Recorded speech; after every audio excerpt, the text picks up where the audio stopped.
हरे कृष्ण। ओम ज्ञानतिमिरान्धस्य ज्ञानाञ्जनशलाकया चक्षुरुन्मीलितं येन तस्मै श्रीगुरवे नमः. So now we still have time. So we'll discuss yesterday's topic on purification of heart. Some more points I would like to share. Hope you are going through the notes, and some more notes I will be sending today. But before that, I'll share. So we were discussing yesterday because we still have some time. So the meaning of human life is to purify the heart. That meaninglessness comes to the person when he is busy. Sorry, meaningfulness comes to a person when he is busy cleaning the heart. So this we discussed yesterday. And I'll share the screen with the notes.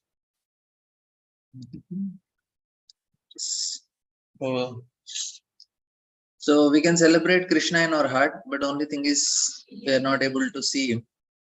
Krishna is only running this mission, but because until our heart remains unclean, we will not feel his presence. We will not hear what he is telling, where he is leading us. So there are so many interference because so many voices are going inside. That's why when Krishna is there, the heart becomes beautiful. We become beautiful. We are sanctified.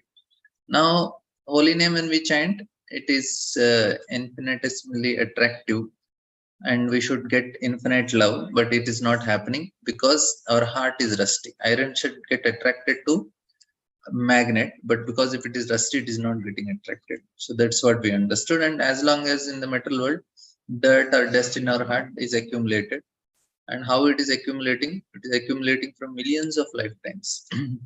And we have not cleaned it because dust accumulates regularly, but if you are not clean, it becomes more and more. So there are so many plastics, this, that, so many things are accumulated.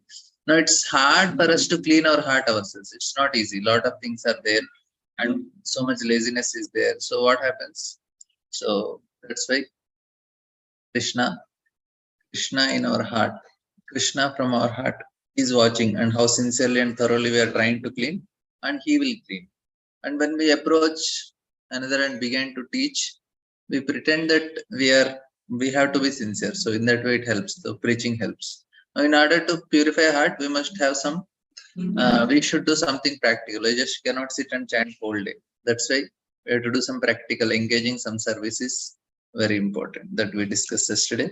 Now, as a result, like now, what happened is when we came in contact with Prabhupada or hippies or anybody, what exactly happened for all of us is we found a direction in our life.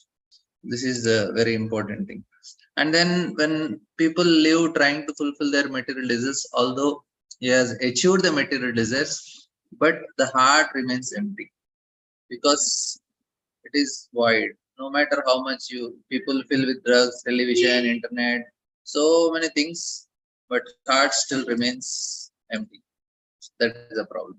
So how it is, what should be done? The heart should be anya abhilashita shunyam. Then it is completely. So what we should do, we should clean from all external desires.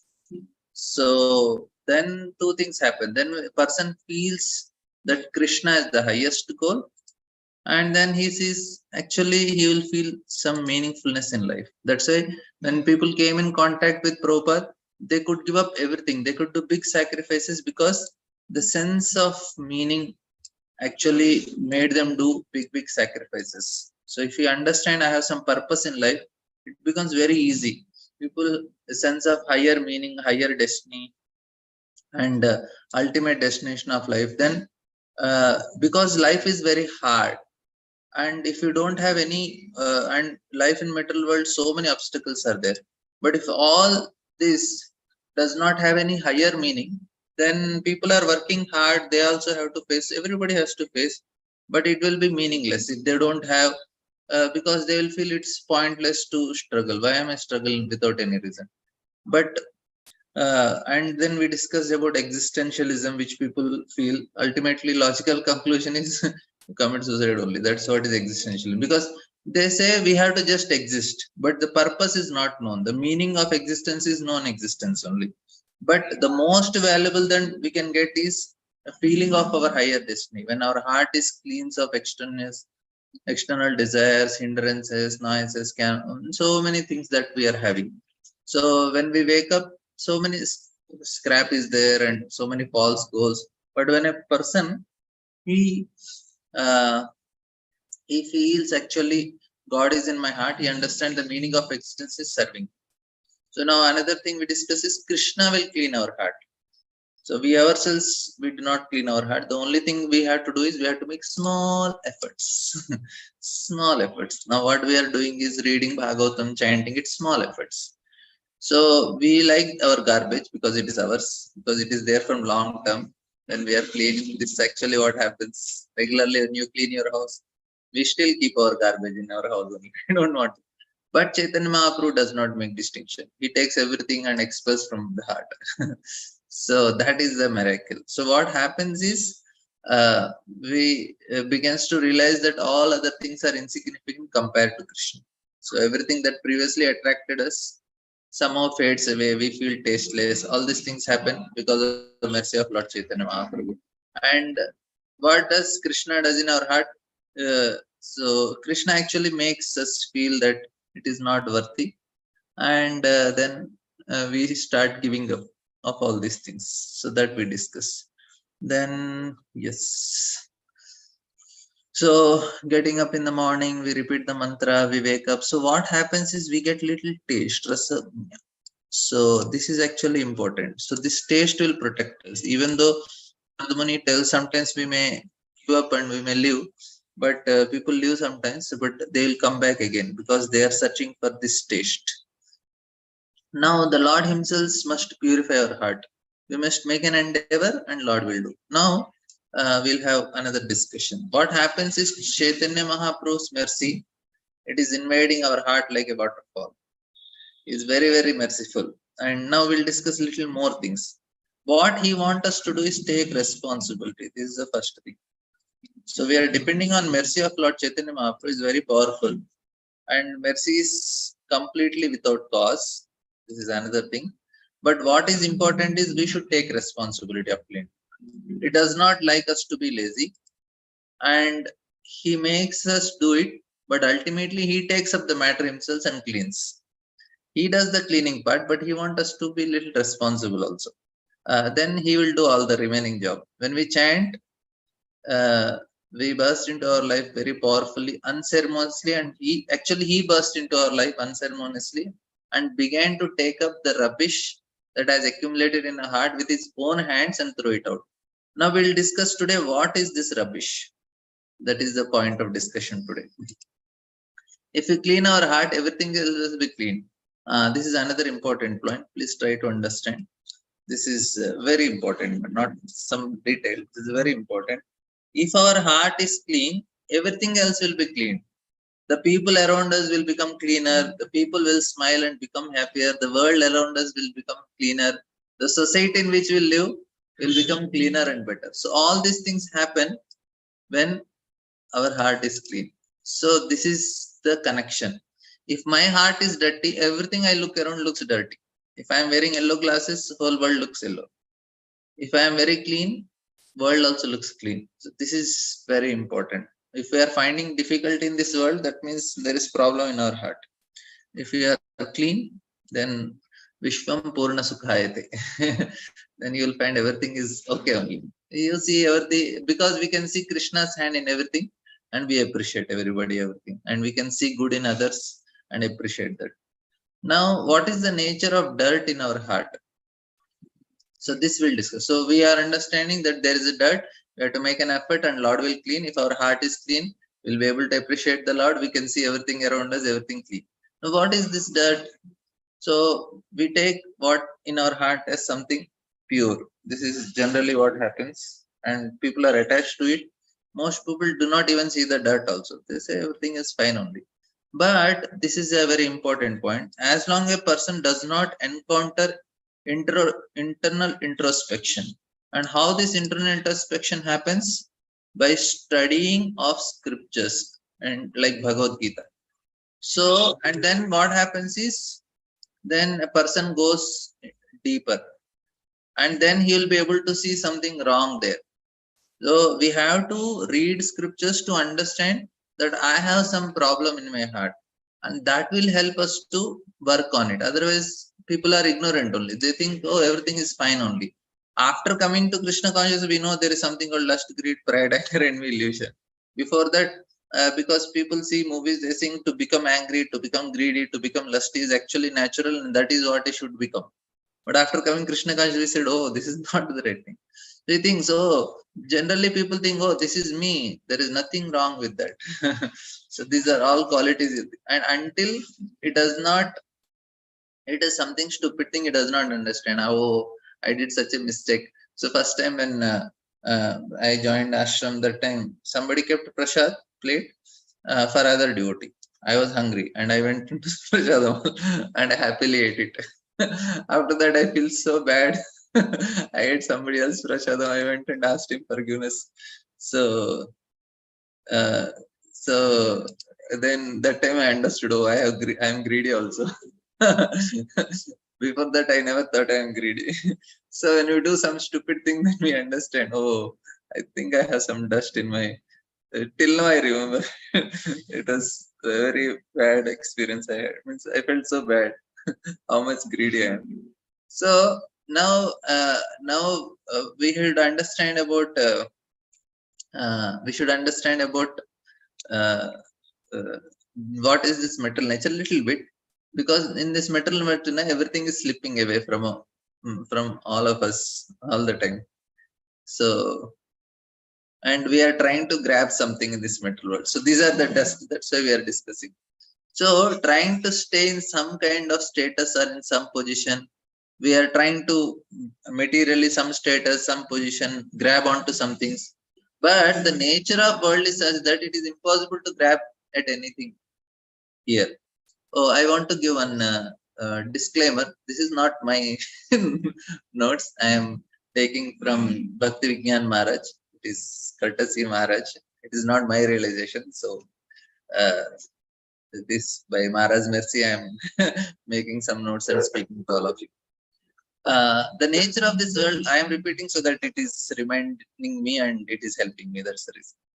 Now, the nature of this world is such that it is impossible to grasp at anything.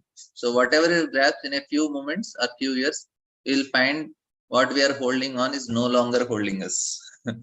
So, samsara, the meaning of the word samsara means everything is constantly changing here.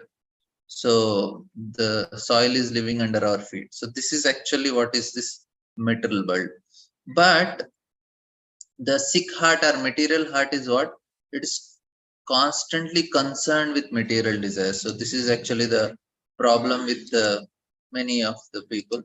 So they are constantly concerned with material desires. Even though the samsara, everything is slipping, but still they are not able to give it up.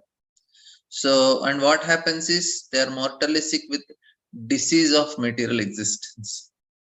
And despite seeing the symptoms of the disease, people don't take them seriously. Now, the attempt or effort to gain material wealth is contrary to the principles of devotional. So, this is a first dust that is there in our heart. What is accumulated in our heart we are discussing. So, this is the first thing that is accumulated in our heart. The desire to gain wealth and desire to enjoy material desires are actually the dust. Now, material pleasures include actions such as now to gain this. So these are all material desires which are there in the samsara, and we are stuck up here. We want to enjoy. And to get them, what all things people are doing? Material pleasures include actions such as magnificent sacrifices in order to gain something auspicious, giving out offerings, so giving charities also, and austerities also, elevating heavenly planets, a happy life in material world. So all these things are dust only. Now I will explain that to be happy is not wrong. I'll explain that point also. When these desires lead us through life, it is poison. So this is actually these points are directly from purports from Gundicha Margin past time. Prabhupada's purports are there in the chapter. So these points are directly from the purport only. It is I am not writing these points. These purport points I just made into points. Prabhupada is telling it is poison. Why? I'll explain. To be happy in material world is not wrong, but what is wrong, I'll explain. Modern material goods and joys of material civilization are like dust of material discretion. So these are the first dust we have: material goods and joys of material civilization. Now, this is from directly Prabhupada. When the dust arises and began to swell our heart, it making us frivolously for the sake of work frivolously for the sake of material prosperity. Thus, the mirror of our heart becomes covered with dust. This is all directly Prabhupada. There are many desires to perform some kind of austerities activity for sinful activity. People do not know how life after life all these actions keep their hearts in an unclean state. A person who cannot get rid of desires for selfish activity should be understood as a person whose consciousness is covered with the dust of material discretion. So this is all directly. Now here this is first test.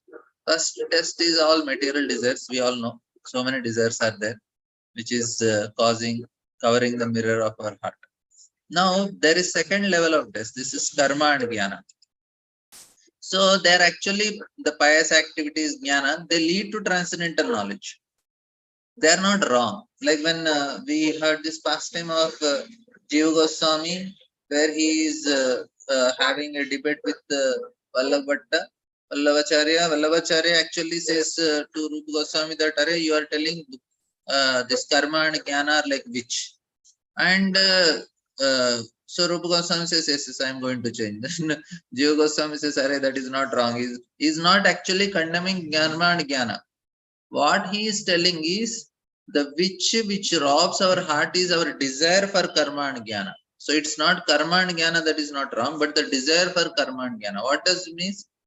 Karma and jnana will make us happy. It's a poison because it expels the desire for love in our heart. So this is the point. So karma and jnana, this is actually what is it doing? The desire for love in the heart is gone. So what is the problem in being happy in this world? If we think with the help of karma and jnana through pious activity or through some meditation, I can find happiness, then we are deceiving ourselves. Why? The problem is not in the material happiness itself. So material happiness is not a problem. Where is the problem? Not in the very activity that performs. But the problem is that, please listen, the problem is that consciously we began to want just this and forget our real desire. So when we go with karma and jnana, then we think, okay, I want this only, I'm happy here. But we forget our real desire. That is, the real goal is that we should desire for love. This is lost. So when we enjoy in this material world, we forget the purpose. This is actually what happens to demigods in heavenly planets. Demigods, they are in heavenly planets, they are enjoying very nicely. But what is the problem? They forget that they want love. That's why they want to take birth in earth. Why? Because in earth you can be reminded, because it is not so much happiness here and so much suffering. You have equal amount of happiness and suffering. So that will help them to be reminded of the purpose of the life. Otherwise, they are just stuck up with material happiness, and they think consciously we began just want that only. So now this is examined in our heart, the desire that actually pollute it. So the main thing is not to confuse. This is another thing. The main thing is not to confuse material happiness, material being with the goal of life. This is the most people's goal of life is material well-being, material happiness. Not to assume that person cannot become happy if he simply get rid of suffering through this meditation or through yoga. So all these people do meditations, yoga and all these things. But they forget the purpose. The purpose they think is to have some material happiness. So the only way to get rid of all these people is to not to treat the problems. Yeah, this is another. So if you have problems in this material world, what is exactly problem? The people think that I am missing something and I have to do pious activity to get it. Oh, I am not having sufficient money. I am not married. I am married now. I don't want to anymore. I don't want to with this wife. They think I don't want this wife, I want some other wife, I don't want this house, I want some other house, I want different children. So we think we lack something and we want something and we try to solve it. But that is not the way to treat the problems. That is what is explained. People think, why am I suffering? Suffering means I think I'm missing something in life. To get it, I should do some pious activity. Oh, this is not that, this is not that, this is not that. Work hard, work hard, work hard to get it. But don't do it. This is actually a sign of obsession. As such, we really do not need all these things. This is all, we don't need any of these things. What we need is, the only thing we need is to have pure heart. This is what we need. Any situation, our heart is pure, we are very happy. There will be peace in our pure heart and there will be happiness and Lord will sit in our pure heart. And then all the six opulences are there. Aishwaryasya samagrasya virasya sasya jnana vairagyasya. Then there is wealth, beauty, knowledge, of course, renunciation also. So people are unhappy because they are not married, no children, house, so many things they think because of this I am unhappy. No, our unhappiness is because our heart is not pure. If our heart is pure, wherever we are happy. Happiness, this is another important. Happiness is on a different plane. Happiness is in making us understand who am I and what kind of relationship I have with Krishna. This is what we all need. At least theoretically, we should have this knowledge. We'll see sometime we'll get that realization. Without these relationships, I can never feel full in my heart. My heart will always remain empty. A man with an empty heart cannot be happy. What does empty heart does? Empty heart, it will make sound. If you take empty vessel, it will always make tang tang tang tang sound will come. So empty heart is also making sound. I want this, I want this, I want this, I want this. So for our empty heart, we have to hear so many voices. This is not there, this is not there. Sometimes our neighbors here, there we hear some sounds. Matajis are always shouting. And Prabhuji is poor fellow, he is hearing because there is some emptiness. Krishna is not there. That's it. So now another thing is consciousness attracts that. Hope I am not going very fast. Actually, I am going fast only because I want to go for Prabhupada's purport. I want to complete it because I promise. I am sending the notes, so you can peacefully read the notes and it will be very clear. And it's very simple only. You all can understand it. What you do, you repeat it to 2-3 more people in your classes, then finish. At least it will remain with you. This is the technique we should use for remembering. We should repeat it again and again. And it will help us to remember these points. Now, consciousness attracts that. Our mind is too excited. There is too much in it. So, to concentrate is actually very difficult. That's why it is very difficult, especially somebody has experience of doing Gayatri. They will know how difficult it is to concentrate even for 5 minutes also. There are too many annoying factors that prevents person from meditating. This is a problem. Consciousness factors is another problem. So if I come to temple and wash floor in the temple, this is Gundicha margin. Actually, you are cleaning house if you have Krishna in the center and you know this is a temple of Lord. When you clean your house, you'll get the benefit. But if you think it is your house and you are cleaning, you will not get benefit. You will only get the benefit of cleaning the house. But if you make your house as a temple and do all activities for the pleasure of Lord, cooking, cleaning, washing, and even taking care of your family members as a service to the Lord because He is the boss of the house, if that consciousness is there, you clean your house, you'll get, your heart is also clean. Such a nice thing, right? So then my heart will gradually clean, my consciousness will begin gradually cleansed. It all starts with the fact that we do something with our active senses. So now we discuss about the dirt. So the main dirt of our heart which prevents a person from hearing God and feeling God is dirt of unreasonable, irrational material desires which tear a heart into pieces. So our consciousness is studded with needles and therefore we are so uncomfortable many times because the needles are there. Every material desire pricks us. Unfortunately, we are used to it and people love them also. And TV is in an TV and upload here I should put internet also. The TV and internet is an inexhaustible source of material desires. Now, this is another thing. For a to be exemplary member of modern civilization, what people need to know, they need to buy always something. And they have to post on their social media, I have purchased this. So material desires make us waste. So this is all the contamination we need to clean from our heart. This will waste our life in vain, force us to do stupid things, they tear our life apart and prevents us from constant. This is actually the problem. Concentrating on a higher goal and higher destiny. This is the exact problem. And the first thing to do from the very beginning is to understand that material desires, their fulfillment have not made anyone happy. Yeah, at least theoretically we should have this idea. Otherwise, no, it is very difficult to practice bhakti at a pure level. This is the theory. At least we should know. Material desires won't make me happy. So happiness does not come because I fulfilled the desires, but because it became less, because there was less excitement in my mind, less passion or some kind of anxiety in mind. So this we have discussed about mind. I have told about the alpha, beta, gamma, and all these waves and all.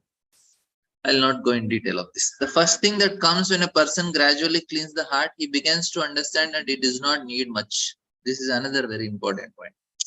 So when we clean our heart, what happens is we'll understand that I don't need much. If we don't need much, when what happens? When we understand we need much less than what we thought before, then automatically we become happier because we have to do very less. We need not work very hard. It's a little bit remaining all time for Krishna. So and yeah, this is nice point. Like we are hanging a sign in our heart, welcome to Krishna. But there is a problem. What is the problem? Because so much lot of dust is there, the door is not opening only. Krishna is trying to push the door, but so much dust is accumulated. Sometimes the door does not open up because it is rusty or it is locked with some things. So the door does not open only. Krishna want to enter into our heart when we are chanting. This is okay, I'll come. But so and then what happens? There are something other subtler things. This is gross things. Now subtler things is what? There are some gurus, not all. Guru seems to teach spirituality. Some bogus gurus. Some gurus seems to see, but they teach subtle egoism. This is the second subtler level of dust. What is the subtle egoism? He is also teaching how to achieve something more in a more subtle way. How to use God to fulfill our desires. Now, gross materialistic, they are quite open. They want to enjoy and they are quite open about it. But this spiritualists, what they do, they in the name of God, in the name of spirituality, they are enjoying in a more subtler way. Puja la pratishta. This is the problem. More subtler means what? Glory, honor, puja la pratishta. There are 6 subtle desires: kutinati, pratishtasa, jiva, hinsa, nishiddhachar, and other things also there. Will this? I'll just tell this. Kutinati is hypocrisy. You all heard about it, but I'll just hypocrisy is we speak something, think something, and do something else. There is no integrity. It's so much applicable to me. Please pray for me. I will become good. Pratishtha says desire for glory and desire to stand out, desire to desiring something. Jiva himsa is to inflict pain to other beings. Nishiddhachar is misbehavior, behavior. So I forgot remaining two. If somebody remembers, you can let me know. I'll add to it. I will have to refer to it. So we must know what our disease in order to get rid of it. Yeah, these are things. Yes. So I completed. Any questions, comments till now on this? Okay. I will share the notes with you. You can go through it. It's very simple. This is Mundacha Margin because Rath Yatra is today. I think Ulta Rath is there. So before Rath Yatra we completed at least Gundicha Margin's notes. And we will see the next chapter. I'll take some other about education and other things are there. Very nice points. We will have some notes and discussions on that. So we will continue. If you don't have any questions or comments till now what we discussed, then I'll go with the purports. One question in chat box: how to understand this bhajan in proper mood? Very good.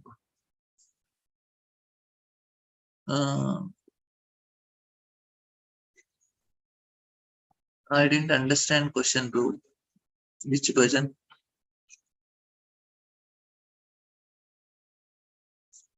Okay, we will go with some important points in the purports are also there. We'll try to discuss them. Suta vacha evam chintayato jishno Krishna pada saroruham sauhrudayenartigadena shantasi vimalam matihi. Said Sutta Goswami said, thus being deeply absorbed in thinking of the instructions of the Lord, which were imparted in great intimacy of friendship, and thinking of his lotus feet, Arjuna's mind became pacified and freed from all material contamination. Arjuna didn't have material contamination, but here. So the purport is, since the Lord is absolute, deep meditation upon him is as good as yogic trance. The Lord is not different from his name, form, qualities, pastime, antaraj, and specific action. Arjuna began to think of Lord's instruction to him on the battlefield of Kurukshetra. Only those instructions began to eliminate the tints of metal contamination in the mind of Arjuna. The Lord is like the sun. So this is all for us only. All metal contamination will go away. The sun's appearance means immediate dissipation of darkness or ignorance. And Lord's appearance within the mind of the devotee can at once drive away the miserable material effects. Lord Chaitanya has therefore recommended constant chanting of the name of Lord for protection from all contamination of material world. So this is what we discuss. Lord Chaitanya Mahaprabhu is doing the same. He is helping us to come out of it. And the Lord is therefore recommending to constantly chant. Of course, I didn't conclude the discussion, which made the conclusion is we have to chant. I told everything except the answer. For the conclusion we have to chant, and here Lord Chaitanya is still recommended constantly chanting for all, so that our heart is further not getting. See what happens now. Some African countries you have to go. Before entering the country, you have to take vaccination of yellow fever. So without that, they will not allow you in the country, because what happens is, as soon as without vaccination you go, you will get affected with yellow fever. So similarly, whole day our mind will be getting dust because of all this metal contamination. To protect it, every day we have to take vaccination. What is the vaccination? Get up in the morning, chant the mantra. The feeling of separation from Lord is undoubtedly painful to the devotees, but because it is in connection with the Lord, it has a specific transcendental effect which pacifies the heart. So this is very important. So it looks like painful, but this pain is actually pacifying the heart. Feeling of separation are also source of transcendental bliss. See, Arjuna is in transcendental bliss only. His separation is crying, his tears are coming, and his throat is choking, all these things happening, but it's transcendental bliss. Don't think it is like our crying in separation from. Our crying means people in the material world who are conditioned, they're crying, and they're not compared to contaminated material feeling of separation. So this is a difference. Vasudevangri anyudhyan paribramhitaram hasam bhaktya nirmati sashe sesha kshaya dishno arjunaha.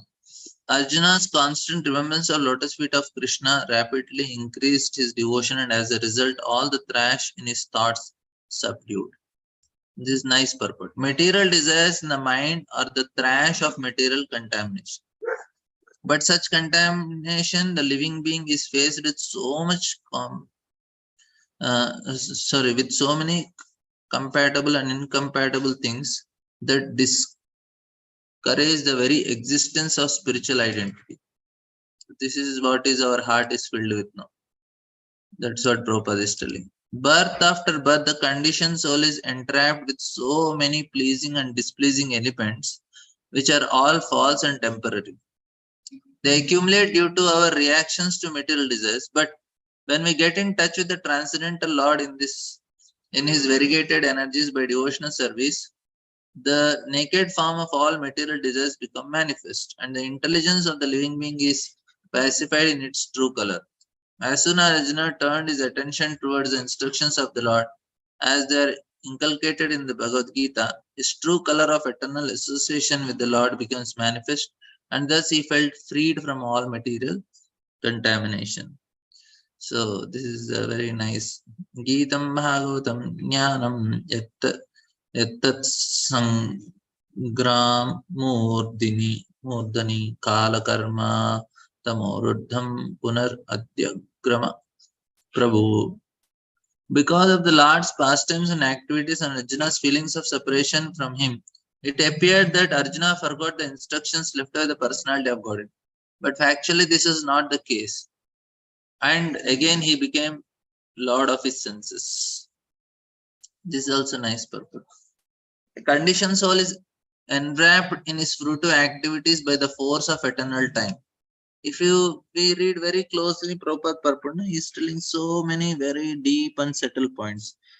Otherwise, if you just superficially go, we will not understand it. But Prabhupada is giving every purport some very, very valuable points. But the Supreme Lord, when he incarnates on earth, he is not influenced by Kala or the material conception of past, present, and future. So this is very important. What Prabhupada is telling is now it is not that Lord is affected by past, present, and future. He is not affected by time only. He can appear and disappear.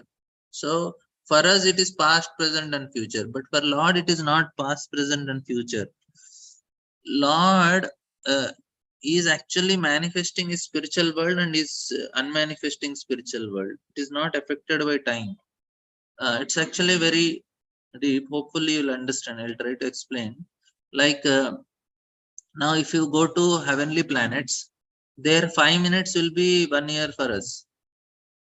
If you go to Brahmaloka, Brahma's 5 minutes will be hundreds and hundreds of millions of years in there. That means Brahma just took one cup of milk, he is drinking. 5 minutes he took for drinking cup of milk. Here, many yugas will be passed. So many yugas are completed. There only Brahma is drinking. So it looks like Brahma is not even, he just touched the glass, 100 years are over. He's just trying to lift it, here 500 years are over. That means when I look at Brahma, it looks like he's still only. He's not moving. Because 100 years he's just holding the cup only. He did not even sip. That takes 100 years for me just to that one. So it looks like Brahma is still. He's not moving. Now, when it comes to spiritual world is infinite. Because it is infinite, when I look at Radha and Krishna, they look like still only. But as such, they are doing pastime, but we cannot see. Because it is infinite time, it looks like we are just seeing at deities, they are not moving. No, they are. Hope you are understanding this analogy. This is actually how we understand. The activities of Lord are eternal, and they are manifestation of his Atma Maya internal potency. All pastimes or activities are of Lord are spiritual by nature. So what you do, you again try to understand this analogy which I gave after the class. So you'll understand what I told you about Brahma's drinking of milk. And if Krishna is drinking milk, how much time it will take for us? How will be the moment? Because it is. But by the layman, they appear to be on the same level. Thus, it appears that Arjuna and the Lord were engaged in battle of Kurukshetra as the other party were also engaged. But factually, the Lord was executing his mission of incarnation in association with eternal friend Arjuna. Therefore, such apparently material activities of Arjuna did not drive him away from his transcendental position. So Arjuna is always in a transcendental position, even though it is looking that he is fighting. But on the contrary, revived his consciousness on the songs of Lord as he has sung them personally. This revival of consciousness is reviewed by the Lord in Bhagavad Gita as follows. Manmana bhav madbhakto madhyaji mam namaskuru mame vaisya satyam te pratyane priyosme. So one should think of Lord always. The mind should not forget him. One should become a devotee of the Lord and offer obeisances unto him. One who lives in this fashion becomes undoubtedly endowed with the blessings of the Lord by achieving the shelter of his lotus feet. There is nothing to doubt about his eternal truth, because Arjuna, as his confidential friend, the secret was disclosed to him. So Arjuna has no desire to fight with his relative, but he fought for the mission of Lord. He was always engaged in the execution of his mission only. Therefore, the Lord's departure, he remained in the same transcendental position, even though it appeared that he forgot all the instructions of the Bhagavad Gita. One should therefore adjust the activities of life in. This is a very nice point. One should therefore adjust the activities of life in pace with the mission of Lord, and by doing this, one is sure to return back to God at this highest perfection of life. So whatever we are doing, it should be pleasing to the Lord, for the pleasure of Lord, mission of Lord. So then he says, because of his possessing spiritual assets, the doubts of duality were completely cut off. Thus, he was freed from the three modes of material nature and placed in transcendence. There was no longer any chance of his becoming entangled in birth and death, for he was freed from material form. So, this is another nice point. Doubts of duality began from the misconception of material body, which is accepted as a self by less intelligent people. So there is duality only when we understand I am the body. Otherwise, there is no duality. We can be free from duality when we come out of the bodily conception of life. That means duality means good, bad, I like, I don't like, and all these conceptions of what we have is because of. The most foolish part of our ignorance is our identification with material body with the self. Foolish part of ignorance. Everything in relation with the body is ignorantly accepted as our own. Yes, this is my country, my house, my family. Doubts due to misconception of myself and mine, in other words, my body, my relatives, my property, my wife, my children, my wealth, my country, my community, and hundreds and thousands of similar illusory contemplations cause bewilderment for the conditioned souls. How difficult it is to give. Like now, if we our existence is like that only. Like now, for me, what is I identify myself with the countryman. So much about my country, and so much about my relatives, so much about my body, so much about my property. Of course, wife, children not there, but property is also not there. But still, there is this identification is not so easy to go. By assimilating the instructions of the Bhagavad Gita, one is sure to be released from such bewilderment, because the real knowledge is knowledge that the Supreme Personality of God, Vasudeva, Lord Krishna, is everything, including one's own self. Everything is a manifestation of his potencies, part and parcels. That is the reason we have to read regularly, so that this illusion slowly will go away. We will be reminded that actually what I am thinking is not true. Otherwise, it is not so easy. The potency that and the potent are non-different. So the conception of duality is at once mitigated by attainment of perfect knowledge. As soon as Arjuna took up the instructions of Bhagavad Gita, expert as he was, he could at once eradicate the material conception of Lord Krishna as eternal friend. He could realize that Lord was still present before him by his instructions, by his form, by his past tense, by his qualities, and by everything else related to him. He could realize that Lord Krishna, his friend, was still present before him by his transcendental presence in different non-dual energies, and that there was no question of attainment of the association of Lord by any other chance of change of body under the influence of time and space. So this is very important. What Prabhupada is trying to tell, what Arjuna understood is through the instructions that my understanding of present and not present, mine and others, is because of material conception of life. If I give up that material conception of life, I can immediately feel the presence of light right now. Here also, we all can feel the presence of Lord if we can give up this material conception of life, because there is no duality only. Then what happens? We can realize that all is still present before me. By his instructions, his form, his past tense, his qualities, everything will be easily understood. There is no duality. We realize Lord Krishna, Krishna was still present before him by his transcendental presence in different non-dual energies. No question of attainment of association of the Lord by another change of body, another influence. No need of changing the body. So By attainment of absolute knowledge, one can be in this association of Lord constantly, even in the present life. So, if we get the absolute knowledge in this life only, one can have association of Lord. Simply how? By hearing, chanting, and thinking of the Lord and worshipping Him. No need of change of body, because we have given up what? We have given up bodily conception, so duality is gone. Once duality is gone, you can see absolute.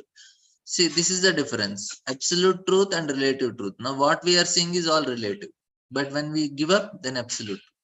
One can see Him and feel His presence even in the present life simply by understanding Advaita Jnana. So, Dvaita is duality, but now we are free from duality. So, that's a non dual knowledge.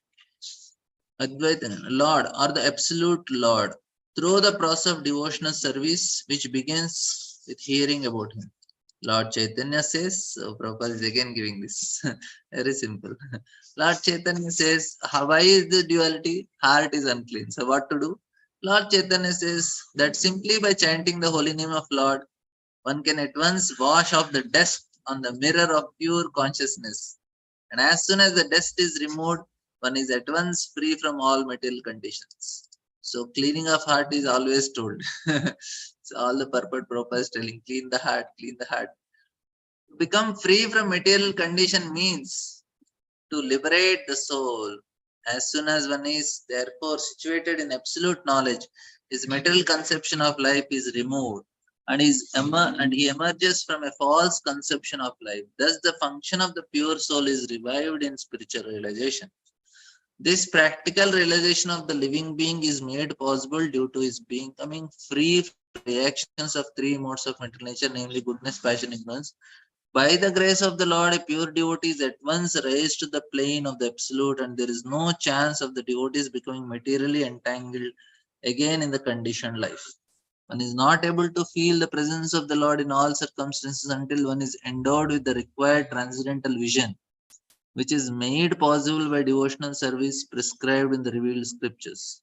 Arjuna has attained this stage long before on the battle of Kurukshetra, when he apparently felt the absence of the Lord. He at once took shelter of the instructions of Bhagavan. Thus, again, he was placed in his original position. This is the position of Vishoka, at the stage of being free from all grief and anxiety. Of course, I'll not so we'll not be able to discuss all the purports very elaborately, but we'll try. निशम्य भगवान् मार्गं संस्थां यदुकुलस्य च स्वपत्यां तिं चक्रे निवृत्तात्मा युधिष्ठिरः. So now comes another hero of Yudhishthir Maharaj. Upon hearing Lord Krishna's return to his abode, and upon understanding the end of Yadu's dynasty as earthly manifestation, Arjuna understood it's a manifestation. Maharaj Yudhishthir decided to go back home, back to Godhead. So nice. Yudhishthir Maharaj, we are associating with Yudhishthir Maharaj, associating Arjuna, Kunti, Bhishma, Vidura, Narada, Vyasa, and all these great personalities. Sukadeva Goswami and Parikshit will come. So their association we are getting by reading. Now we'll see what Maharaj also turned his attention to the instructions of Bhagavad Gita after hearing about the Lord's departure from the vision of earthly people. Such a important thing. The instructions of Lord are so very important. For us also, we should turn our attention to Bhagavad Gita regularly. Of course, this is Bhagavad Gita. He began to deliberate on Lord's way of appearance and departure. The mission of Lord's appearance and disappearance in the mortal universe is completely dependent on his supreme will. He is not forced to appear or disappear by any superior energy as a living being appear and disappear, being forced by laws of nature. Whenever the Lord likes, he can appear anywhere and everywhere without disturbing his appearance and disappearance in any other place. So simultaneously, he can appear in all the places. He is like the sun. The sun appears and disappears of his own accord at any place without disturbing his presence in another place. Like now it is there here in India, and Middle East it is rising, and it is setting in Indonesia and all. So the simultaneity is at three places, Prabhupada is giving that the sun appears in the morning in India without disappearing from the Western Hemisphere. The sun is present everywhere and anywhere all over the universe, but it so appears that in a particular place, sun appears in the morning and also disappears at some fixed time in the evening. The time limitation even on the sun is of no concern. And so, what to speak of Supreme Lord, who is the creator and control of the sun? Therefore, in Bhagavad Gita, it is stated that anyone who factually understands the transcendental appearance and disappearance of the Lord by his inconceivable energy becomes liberated from the loss of birth and death, and is placed in the eternal spiritual sky where the Vaikuntha planets are. There, such liberated persons can eternally live without the pangs of birth, death, old age, and disease. The spiritual sky, the Lord, and those who are eternally engaged in the transcendental loving service of the Lord are eternally young, because there is no old age or disease, and therefore there is also no death. And because there is no death, there is no birth. In conclusion, therefore, it is concluded, therefore, that simply by understanding the Lord's appearance and disappearance in truth, one can attain the perfectional stage of eternal life. So, tattvataha, janma karma chame divyam evam yo with tattvataha. That is very important. In truth, how is it possible that Lord is taking birth but is unborn, and he is disappearing, he is going back, and but he does not die? So ajaha. So this is not easy to understand. If somebody can understand, he will not have to take birth again. This is the point. Therefore, Maharaj also began to consider going back to Godhead. The Lord appeared on this earth or any other mortal planet along with his associates who live with him eternally, and the members of Yadu family who were engaged in supplementing the past tense of the Lord are none other than his eternal associates, and so also Maharaj Yudhishthira and his brothers and mother, etc. Since the appearance and disappearance of Lord and his eternal associates are transcendental, one should not be bewildered by external features of appearance and disappearance.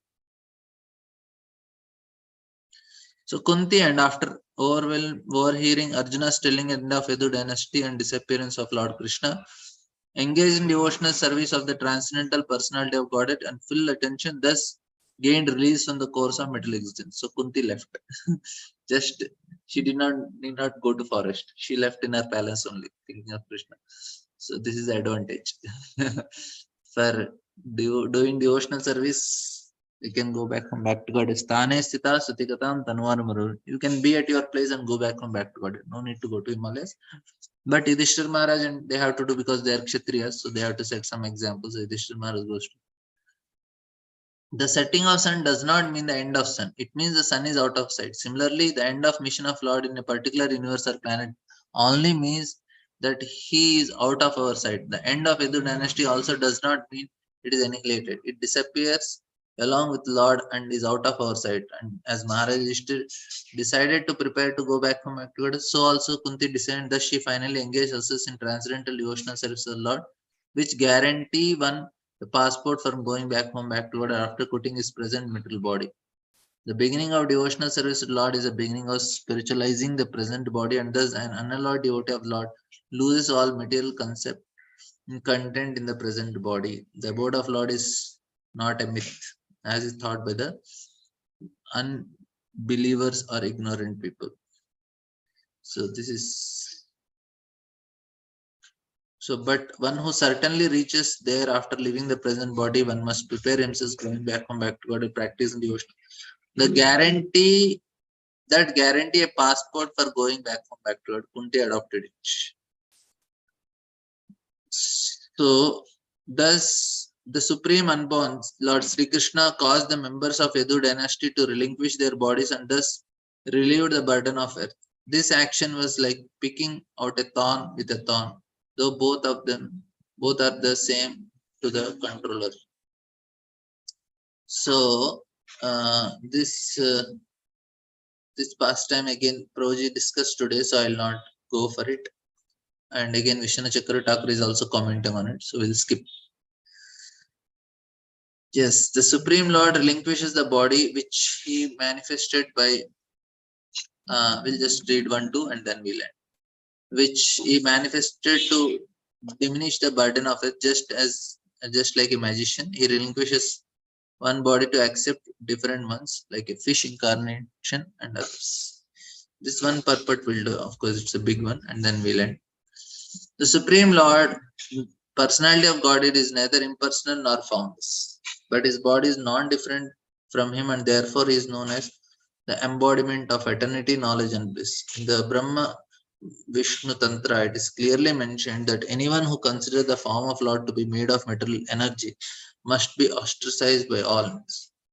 And if by chance the face of such an infidel is seen, one must clean himself by jumping in the river with his clothing. The Lord is described as Amrita or deathless because he has no material body.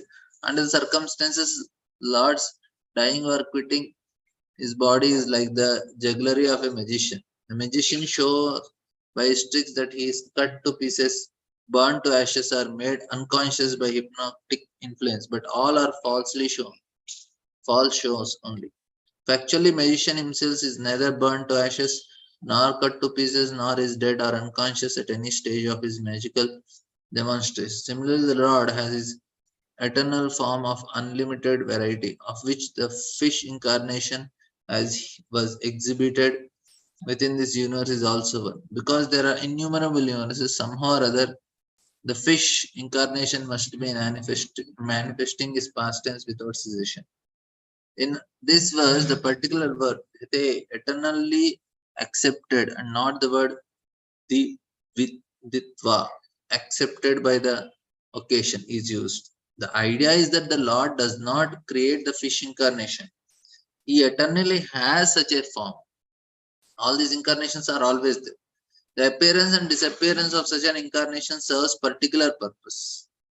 And Bhagavad Gita Lord says the impersonist think that I have no form and I am formless, but that he at present I have accepted a form to serve a purpose and I am now manifested. But such speculators are factually without sharp intelligence. Though they may be good scholars in Vedic literature, they are actually ignorant of my inconceivable energies and my eternal forms of personality. The reason is that I reserve the power of being hidden from the non-devotees by my mystic curtain. The less intelligent fools are therefore unaware of my eternal form, which is never to be vanquished and is unborn. In the Padma Purana, it said that those who are envious and always angry at the Lord are unfit to know the actual eternal form of Lord. In the Bhagavatam also it is stated the Lord appears like a thunderbolt to those who are Veselers. Shishupal at the time of being killed by the Lord could not see him as Krishna, being dazzled by the glare of Brahmajyoti. Therefore, although the Lord relinquishes both his temporary manifestation as a thunderbolt before the Veselers appointed by Kamsa and his glaring appearance before Shishupala like a magician, the Lord is eternally existent and is never vanquished in any circumstances. Such forms are temporarily shown to the Asuras only. And when such exhibitions are withdrawn, the Asuras think that the Lord is no more existent, just as a foolish audience think the magician to be burned to ashes or cut to pieces. Therefore, the conclusion is that because the Lord's body is transcendental, not material, he is never to be killed or changed. Okay, thank you all very much. We have a few more verses, so we will cover it tomorrow. Any questions, comments? Okay, Hare Krishna, Srila Prabhupada ki jai, Srimad Bhagavatam ki jai. We'll meet on Monday. I will next. Of course, there are some more chapters. After this chapter is complete, we'll see some other topics of discussion. Hare Krishna.